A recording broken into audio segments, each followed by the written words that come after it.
ছোটবেলা থেকেই মাকে দেখে এসেছি খুব সুন্দর করে লক্ষ্মী পুজো করে।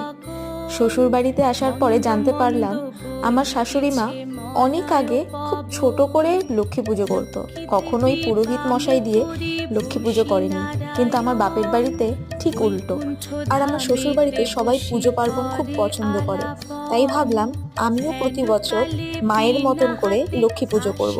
শাশুড়ি মায়ের কাছ থেকেও কিছু নিয়ম শিখে নিয়েছি, যেটা এই বাড়িতে হয় সেইভাবেই মন দিয়ে নিজের মতন করে পুজো করি। পুরোহিত ডেকে যতটুকু পারি সেভাবেই করার চেষ্টা করি।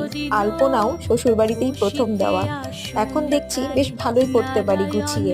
ভোগ থেকে শুরু করে ফল কাটা থেকে শুরু করে আলপনা সবটা একা হাতে সামলাই। আর সারা বছর তাই এই লক্ষ্মী পুজোর জন্য আমি অপেক্ষা করে থাকি।